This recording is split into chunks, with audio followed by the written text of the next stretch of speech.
Hi, and this is Yahoo. I'm macro option trader. Today is July 17, 2025, and it's just past 1:00 p.m. here in Japan. Rather than reviewing the markets in detail today, I want to dive into something that's been on mind, a deeper look into resource-based geopolitics and how it's evolving, especially with copper becoming a strategic focus in the AI era. First, a quick market recap.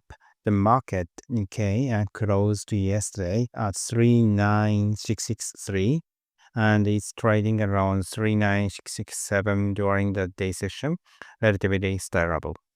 Overnight, and there was a dip after Trump once again floated the idea of firing the FED chair power, but it's rebounded quickly. The volatility index for the Nikkei is currently at 24.27, which actually feels pretty normal now, even though just years ago, 17 hours 18 was the standard. And that just shows how much uncertainty has become the baseline, especially after Trump election. Despite that, Japan's equities are holding steady. The yen is hovering around 147 yen to 148 yen. We've got a packed schedule this month and G20 and tariff talk and Japan's upper house election. Lots of moving parts, but so far the market seems to be absorbing the shock and holding its ground. Over in the US, the S&P closed at 6264. Their base is at 17, so things seems calm there too. Gold ticked up to 3347, rising about 0.6%. Bitcoin is still volatile, recently crumbling back to 120,000 dollar, up 1.8% after the dip.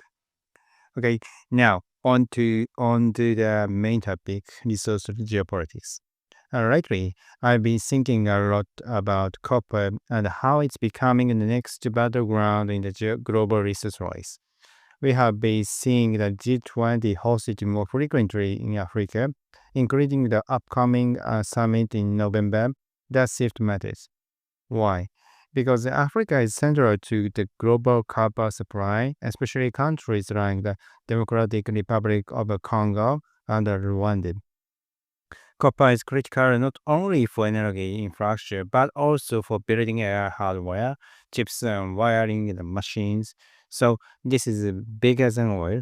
We are moving from petrol politics to copper politics, just like Iran-Israel revolves around sulfur-rich oil, Russia-Ukraine around natural gas. The U.S. and China rivalry might now be entering the copper phase, and that's brings us back to Africa. Okay, local conflict, global logic. When we talk about groups like M23 or ADF, it might look at the surface like a religious or ethnic conflicts, but underneath that's it's really about control over copper and cobalt means some of the most critical resources in today's supply chain. It's not the same kind of conflict in Russia and Ukraine or Iran Israel, but the structure has similarities. Local fires tend where resources and armed interests intersect. And over time, those fires get pulled into large geopolitical frameworks. In the sense, we can say they are a part of the same chain global dynamics, US and China. So what we really looking at here, electricity, copper, and layers, and rare metal, the strategic wheel of the AI era, and Africa, the next great resource set.